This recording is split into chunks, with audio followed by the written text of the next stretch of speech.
Good morning बच्चों। आज मैं आप लोगों के लिए स्ट्रेट लाइन चैप्टर से कुछ इंपोर्टेंट क्वेश्चंस लेकर आया हूं।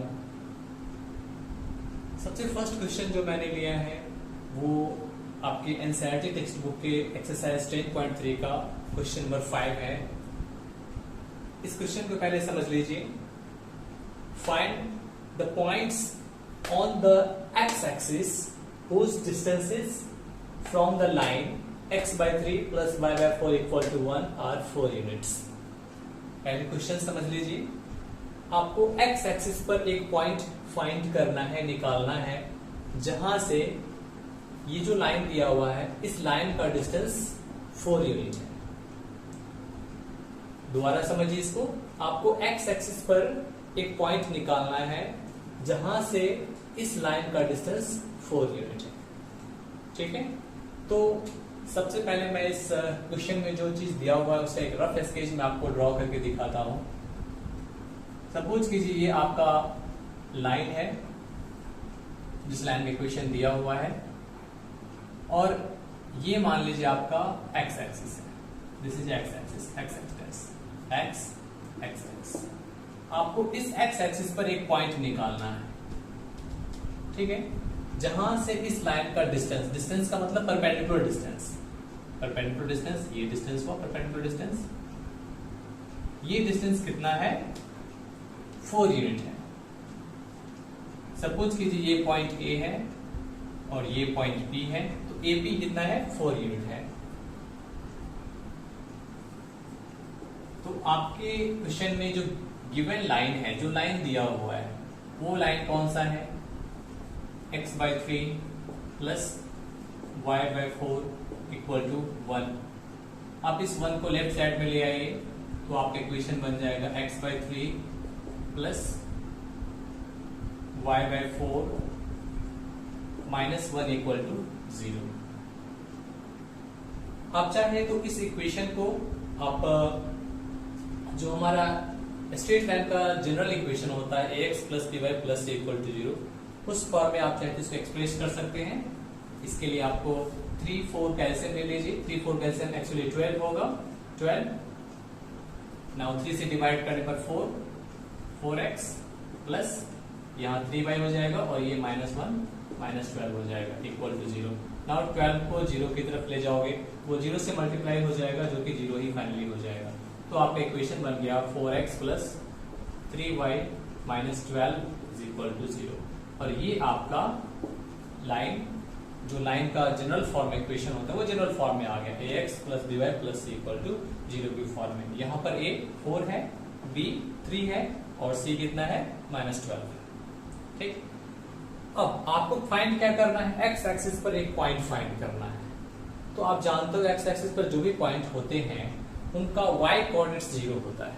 तो आप सपोज कर लीजिए जो पॉइंट हमें फाइंड करना है उस पॉइंट का कोऑर्डिनेट्स है अल्फा 0 मैंने क्यों लिया है? क्योंकि एक्स एक्सिस पर जो भी पॉइंट्स होते हैं उन सभी पॉइंट्स का एक्स कोऑर्डिनेट्स 0 होता है, वाई कोऑर्डिनेट्स 0 होता है और एक्स कोऑर्डिनेट अल्फा होता है। एक्स कोऑर्डिनेट तो कुछ भी हो सकता है, लेकिन वाई कोऑर्डिनेट निश्चित रूप से 0 होता है।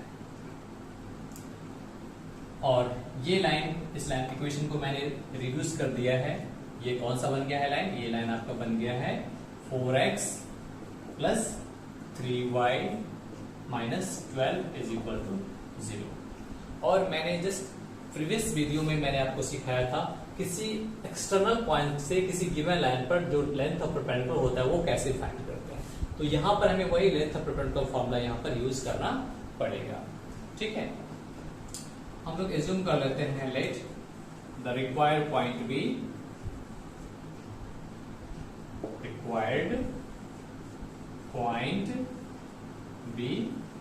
A with coordinate alpha 0. Now according to question, AP, the value of AP is, AP कितना दिया हुआ है? AP that means length of perpendicular from origin to the line 1. So sorry, length of perpendicular from A to this line is equal to 4 unit है। अब यहाँ पर आप length of perpendicular formula use कीजिए। लेंथ ऑफ परपेंडिकुलर फॉर्मूला के लिए मैंने बताया था आपको सिर्फ करना क्या है, जो लाइन का इक्वेशन है उसको स्टैंडर्ड फॉर्म में लिखिए, राइट साइड में 0 होना चाहिए, और आप इस इक्वेशन के एलएचएस में ये जो एक्सप्रेशन है, लेफ्ट साइड में जो एक्सप्रेशन है उसमें इस पॉइंट का कोऑर्डिनेट्स रख दीजिए, यानी एक्स की जगह पर अल्फा और वाई की जगह पर बीटा रख दीजिए, और उसके मॉडुलस को ए स्क्वायर प्लस बी स्क्वायर के स्क्वायर रूट से डिवाइड कर देना है। ठीक है, तो आप पहले तो अल्फा 0 रखें एक्स वाई की जगह पर, तो 4 अल्फा हो जाएगा, ये 4 times alpha plus 3 into 0 minus 12 modulus and divided by root under A square plus B square, यानी 4 square plus 3 square, 4 square plus 3 square, this is equal to 4। Now आप इसको सॉल्व करेंगे तो आपको अल्फा का वैल्यू मिल जाएगा। इसको सॉल्व कीजिए, this implies 4 alpha minus 12, numerator में मॉडुलस बचेगा 4 alpha minus 12 divided by, now 4 square plus 3 square, 4 square 16, 3 square 9, 16 9 25, the square root of 25 is 5 and this is equal to 4. This implies modulus of 4 alpha minus 12 is equal to, now 5 into 4 20 हो जाएगा ये, और जब आप modulus हटाएंगे तो आपका plus minus लेना पड़ेगा, एक बार प्लस 20 लेंगे, एक बार माइनस 20 लेंगे, यानी कि 4 अल्फा माइनस 12 आइदर 20 होगा या फिर या प्लस माइनस 20 ले लीजिए, प्लस माइनस 20, यानी कि एक बार आप प्लस 20 लीजिए और दूसरी बार माइनस 20 लीजिए, देन आपको आसानी से अल्फा का वैल्यू निकल जाएगा।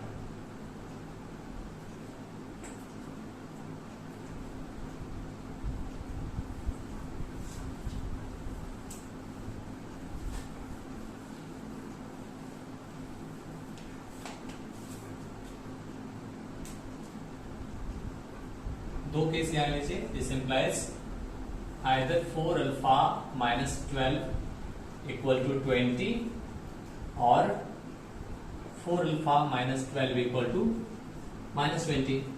नाउ इसको आप सॉल्व करके अल्फा का वैल्यू आसानी से फाइंड कर सकते हैं। 4 अल्फा इक्वल टू 12 उस तरफ जाएगा तो 20 प्लस 12, और here 4 alpha is equal to minus 20 plus 12, and this implies 4 alpha is equal to 32, or here 4 alpha is equal to minus 20 plus 12 minus 8, 4 8 ja 32 and 4 2 ja 8, and therefore alpha is equal to either 8 or alpha equal to minus 2। इस प्रकार आपको alpha का दो value मिल रहा है, 8 और minus 2। It means there are two possible points on the x-axis from which the distance of this line is 4 unit। दो point ऐसा हो सकता है इस एक्स एक्सिस पर जहां से इस लाइन पर लाइन का परपेंडिकुलर ड्रॉ करोगे तो वो 4 यूनिट होगा। तो रिक्वायर्ड पॉइंट आपका कौन कौन हो गया, हेंस रिक्वायर्ड पॉइंट्स आर, जो पॉइंट हमें निकालना था, एक अल्फा 0 जो कि रिक्वायर्ड पॉइंट आपका अल्फा 0 था, इसीलिए एक पॉइंट हो जाएगा 8 0, एंड दूसरा पॉइंट कौन हो जाएगा, दूसरा पॉइंट हो जाएगा आपका माइनस 2 0। ये दो आपका आंसर हो गया।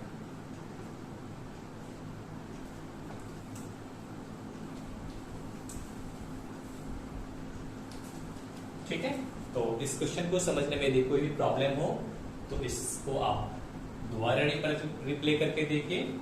ठीक है, चलिए बढ़ते हैं हम लोग नेक्स्ट क्वेश्चन की तरफ। आज का मैंने सेकेंड क्वेश्चन लिया है एनसीईआरटी टेक्स्ट बुक के एक्सरसाइज 10.3 का क्वेश्चन नंबर ये 14 है। पहले इस क्वेश्चन को समझ लेते हैं। इस क्वेश्चन में कह रहा है find the coordinates of the foot of perpendicular from the point -13 to the line 3x - 4y - 16 equal to 0। मतलब आपको पॉइंट -13 से line 3x - 4y - 16 equal to 0, इस लाइन पर, इस पॉइंट से इस लाइन पर जो परपेंडिकुलर ड्रॉ करते हैं तो उस परपेंडिकुलर का फुट का कोऑर्डिनेट्स आपको फाइंड करना है। यानी कि मान लीजिए ये लाइन है, ये लाइन है दिया हुआ है, इसका इक्वेशन दिया हुआ है 3x - 4y - 16 इक्वल टू 0, और यहां पर एक पॉइंट है सपोज कीजिए इस पॉइंट का नाम कुछ है P एज्यूम कर लीजिए, P है -1 3, ठीक है। अब यदि P से इस लाइन पे परपेंडिकुलर ड्रॉ करेंगे तो इसका फुट कहाँ आया, यहाँ पे इसका फुट आया, तो इसी फुट यानी कि सपोज कीजिए पॉइंट Q है, तो आपको Q का कोऑर्डिनेट्स फाइंड करना है, ठीक है।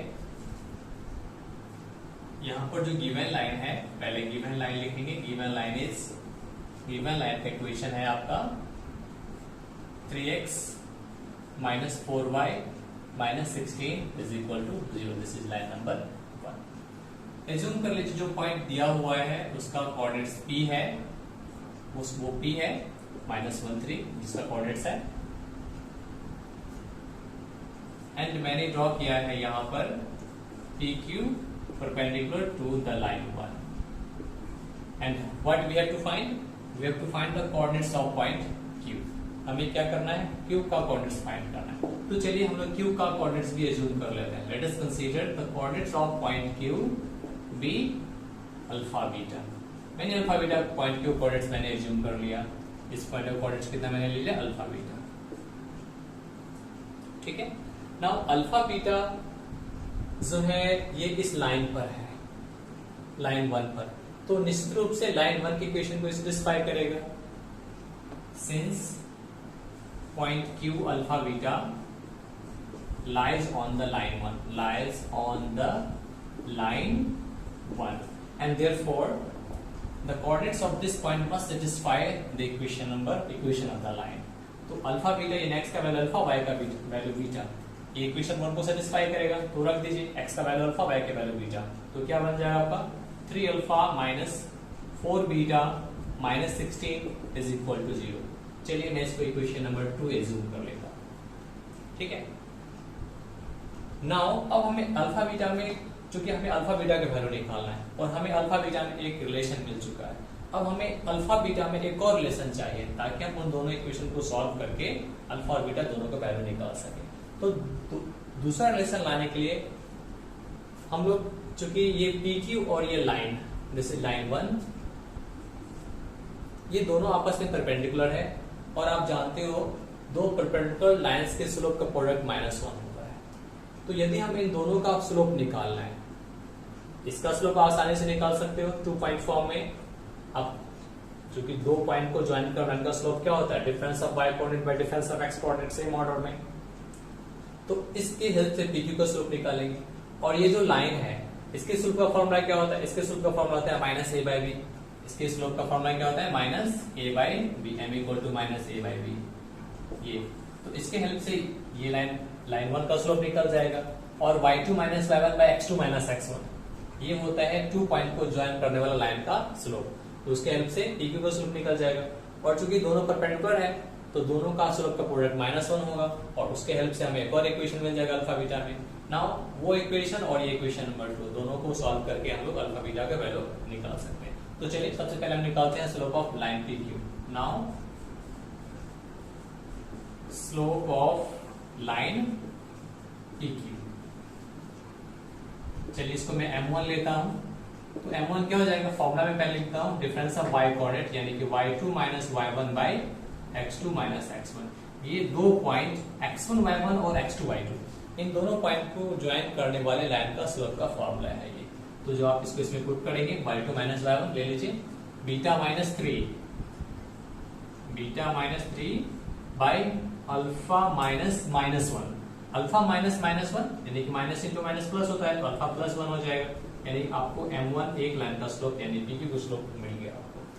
अब हमें क्या करना है, लाइन 1 का स्लोप निकालना है एंड स्लोप ऑफ लाइन 1। चलिए मैं इसको m2 लेता हूं।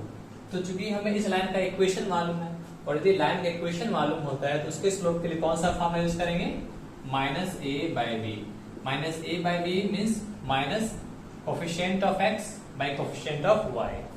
तो माइनस कोफिशिएंट ऑफ x कितना है यहाँ पर, देखिए ये इस लाइन 1 का कोफिशिएंट ऑफ x कितना है, 3 है, तो ये हो गया 3 बाय b मतलब coefficient of y। Coefficient of y कितना है, -4। माइनस कट के कितना बचा यहाँ पर, यानी कि m2 का वैल्यू कितना आ गया, माइनस कैंसिल हो जाएगा, तो ये बचा आपका 3/4। ठीक है। नाउ PQ और लाइन 1 ये दोनों आपस में परपेंडिकुलर है, तो परपेंडिकुलर कॉन्सेप्ट हम लोग यूज कर सकते हैं।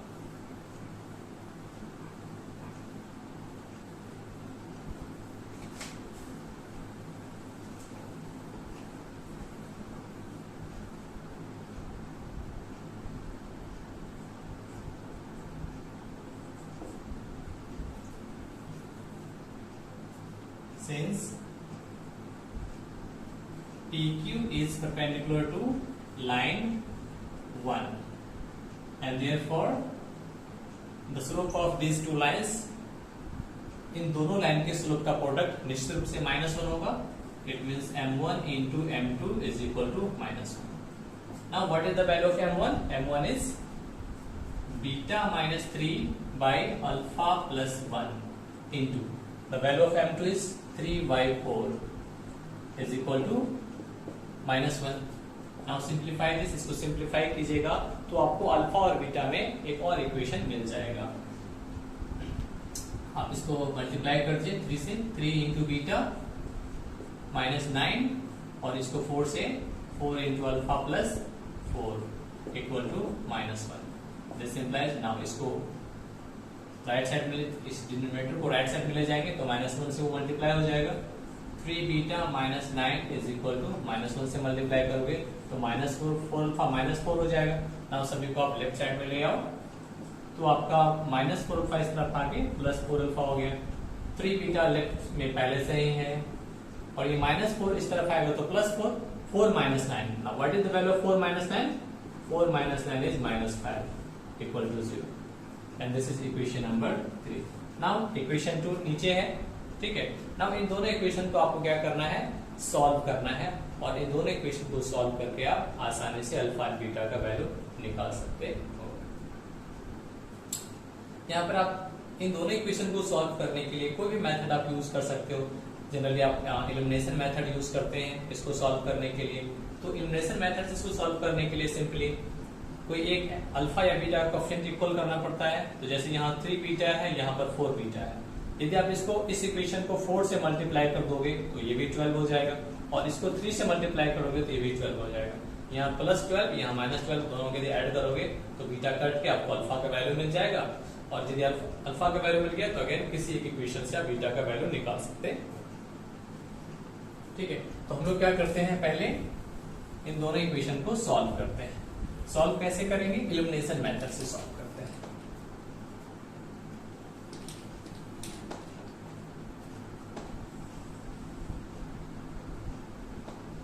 हम लोग इक्वेशन 2 में 3 से मल्टीप्लाई करते हैं और इक्वेशन 3 में 4 से मल्टीप्लाई करते हैं और दोनों इक्वेशन को ऐड करते हैं।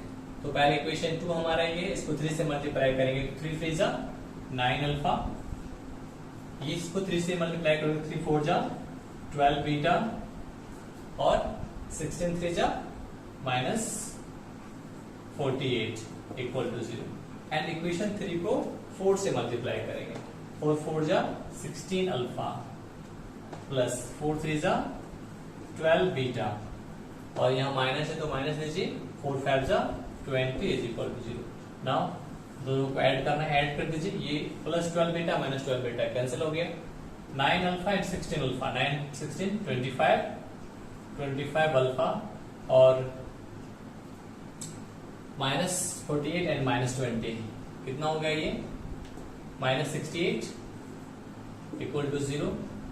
This implies 25 alpha is equal to 68 और आपको अल्फा का वैल्यू मिल गया 68/25। नाउ अब आप अल्फा का वैल्यू किसी भी एक इक्वेशन में, आइदर इक्वेशन 2 या इक्वेशन 3 दोनों में किसी एक में रख दीजिए तो निश्चित रूप से आपको बीटा का वैल्यू मिल जाएगा। तो इक्वेशन 3 से चलते हैं। फ्रॉम 3 4 अल्फा यानी 4 times of alpha that is 68/25 plus 3 beta -5 is equal to 0। इसको आप सॉल्व करके बीटा का वैल्यू निकाल सकते हो। 3 बीटा इज इक्वल टू -5 इस तरफ जाएगा +5 हो जाएगा, और ये टर्म जो है वो राइट साइड में ले जाएंगे तो माइनस हो जाएगा।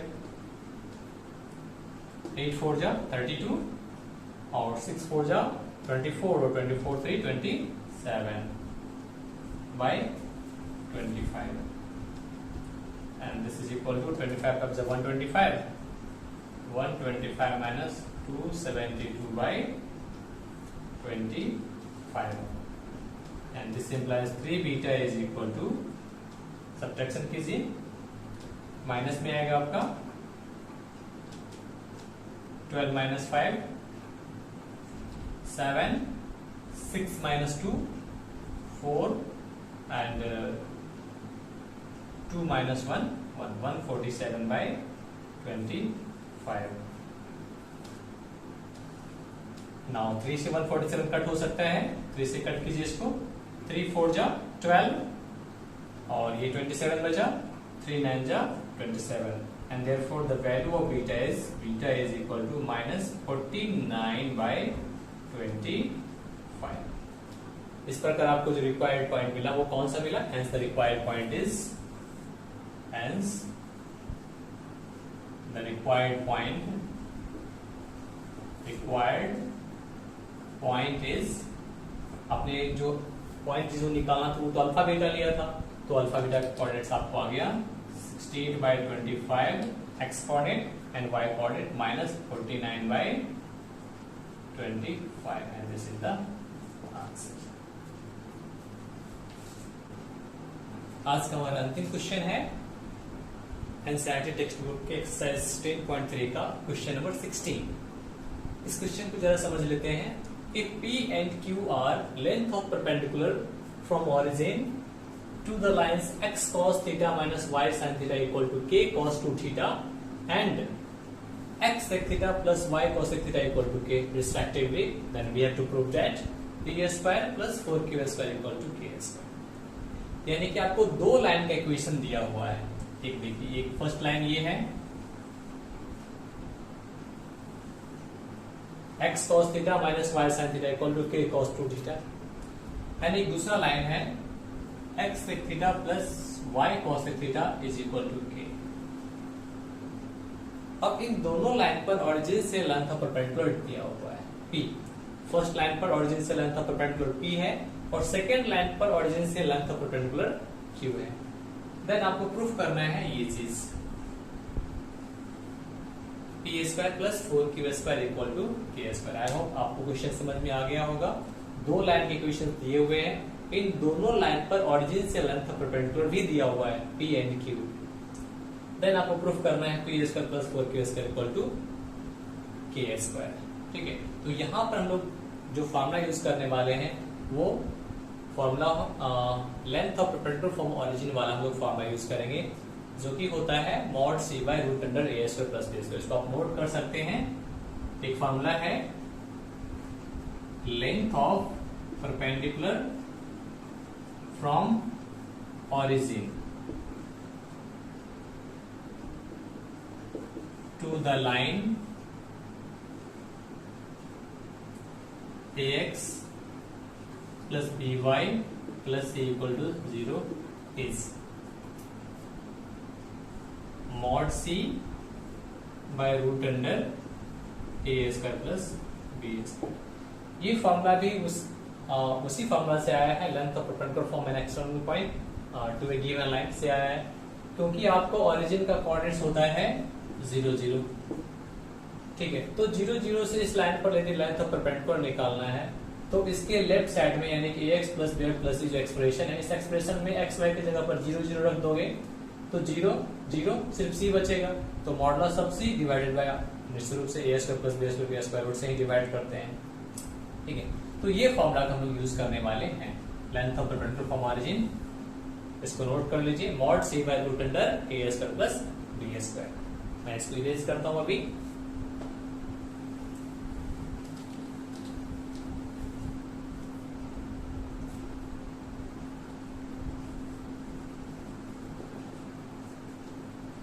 ठीक है, हमारे पास जो गिवन लाइंस है वो लाइन है,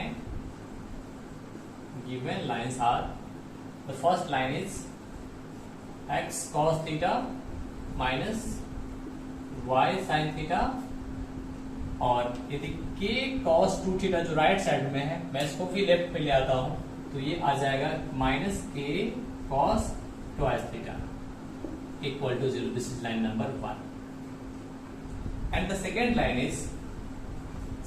is x sec theta plus y cosec theta. यहां भी k राइट साइड में है, उसको भी लेफ्ट साइड में ले आएंगे तो minus k is equal to 0. This is line number 2. Now question में क्या कह रहा है? क्वेश्चन में कह रहा है फर्स्ट लाइन पर ओरिजिन से लेंथ ऑफ परपेंडिकुलर p है. That is p equal to क्या है? p इक्वल टू है लेंथ ऑफ परपेंडिकुलर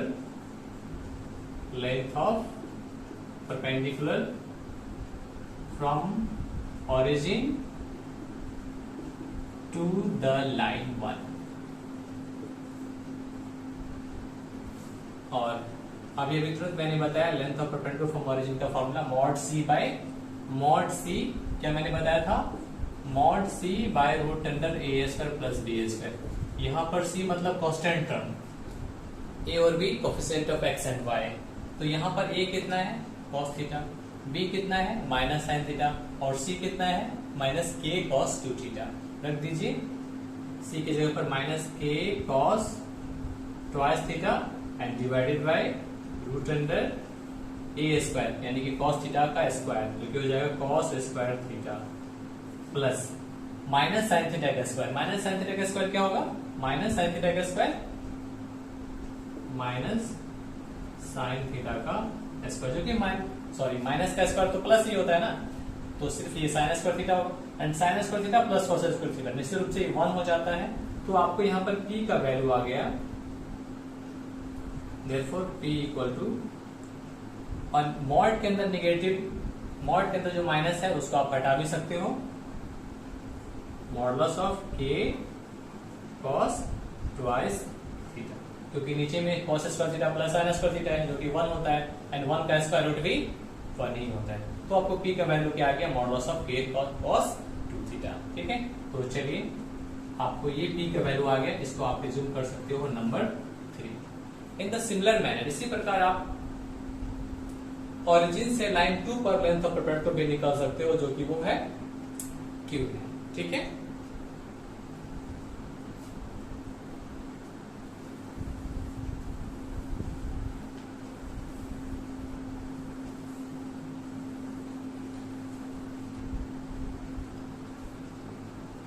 एंड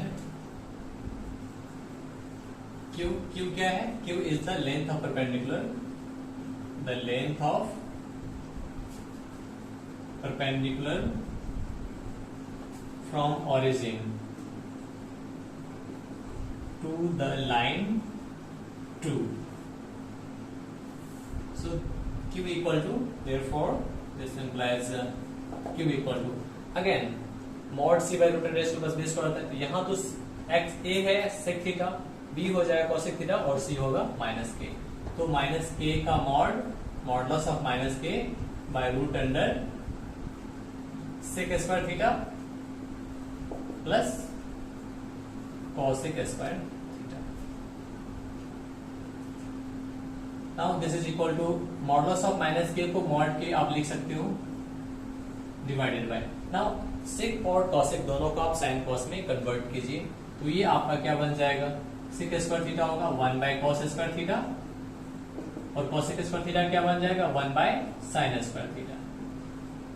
और इसको सिंप्लीफाई कीजिए. This is equal to modulus of k by root under, addition कर दीजिए, फ्रैक्शनल एडिशन कीजिए. यहाँ पर एलसीएम कितना होगा? दोनों का प्रोडक्ट, यानी cos square theta into sine square theta, और इसके न्यूमरेटर में क्या आ जाएगा? Sine square theta into 1, sine square theta और plus cos square theta into 1 cos square theta. Now sine square plus cos square theta तो 1 होता है.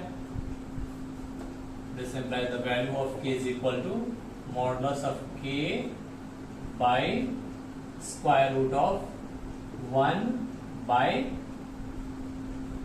Cos square theta into sine square.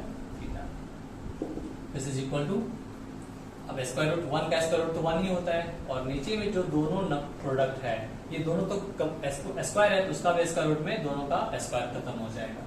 तो क्या बचेगा, mod K by 1 by cos theta into sine theta. और जब आप इसको मल्टीप्लिकेशन में ले जाएंगे तो जस्ट इस तरह से प्रोकल हो जाएगा। मॉड के मल्टीप्लिकेशन में जब इसको हम ले जाएंगे नीचे डिनोमिनेटर वाले को, तो क्या हो जाएगा, रिवर्स कर जाएगा, यानी cos theta into sine theta by 1 हो जाएगा। तो आपको Q का वैल्यू क्या मिल गया, Q का वैल्यू मिल गया मॉड के into cos theta into sine theta.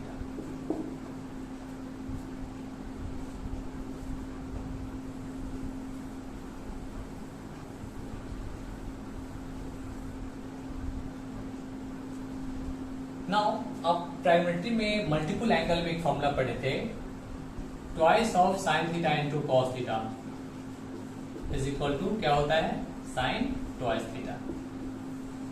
ये मल्टीपल एंगल का फॉर्मूला है। तो यहाँ पर cos theta into sine theta, ये साइन या sine theta into cos theta दोनों सेम ही चीज है। तो यदि यहाँ पर 2 आ जाता तो डायरेक्ट यहाँ पर साइन 2 थीटा लिखते। साइन 2 थीटा क्यों लाना चाह रहे हैं, क्योंकि एक इक्वेशन में p का वैल्यू cos 2 थीटा के यानी 2 थीटा के टर्म में, तो मैं भी कोशिश करता हूँ ये भी 2 थीटा के टर्म में आ जाए। तो सिंपली यहाँ पर 2 आना चाहिए, क्योंकि फॉर्मूला में 2 होता है। तो मैं क्या करूंगा, यहाँ पर दोनों साइड में 2 से मल्टीप्लाई कर दूंगा। तो 2q इक्वल टू कितना हो जाएगा, मॉड के इंटू 2, और इसको थोड़ा सा रिवर्स ऑर्डर में लिखिए sign theta into cos theta, जो कि साइन 2 थीटा होता है। यानी कि देयरफॉर यहाँ पर आपको 2q का वैल्यू मिल गया मॉड के into sine 2 theta, and this is number 4। Now आपको जो प्रूफ करना है, उसमें पी स्क्वायर प्लस 4q यानी कि दोनों का स्क्वायर है। आपको सिंपली क्या करना है, ये 3 नंबर और 4 नंबर दोनों को स्क्वायर करके ऐड कर दीजिए। That is squaring 3 and squaring 4 and then adding. Then we have P square plus 2q whole square is equal to k times of cos twice theta whole square and plus mod k times of sin twice theta whole square.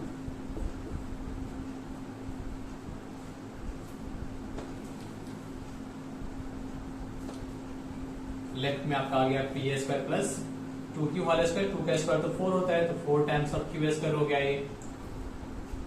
नहीं, now यदि आप पूरी mod का square हो या फिर अंदर में स्क्वायर हो, दोनों का वैल्यू सेम ही होता है, और स्क्वायर जो होता है वो निगेटिव नहीं होता है, इसलिए इसका मॉडुलस में इसका मॉड वैल्यू भी सेम आ जाएगा।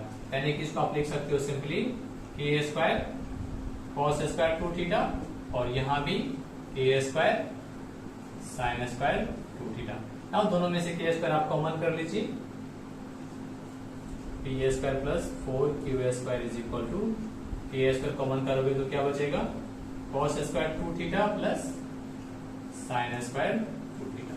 Now cos square theta plus sine square theta तो 1 ही होता है, थीटा की जगह पर कोई भी हो कोई मतलब नहीं, यहाँ 2 थीटा है फिर भी चलेगा। cos square 2 theta plus sine square theta 1 होता है। तो ये आपका बन गया k स्क्वायर इंटू 1, और इस प्रकार आपका जो रिजल्ट था वो रिजल्ट आपका आ गया जो आपको प्रूफ करना था। P square plus hence P square plus 4 times of Q square is equal to K square.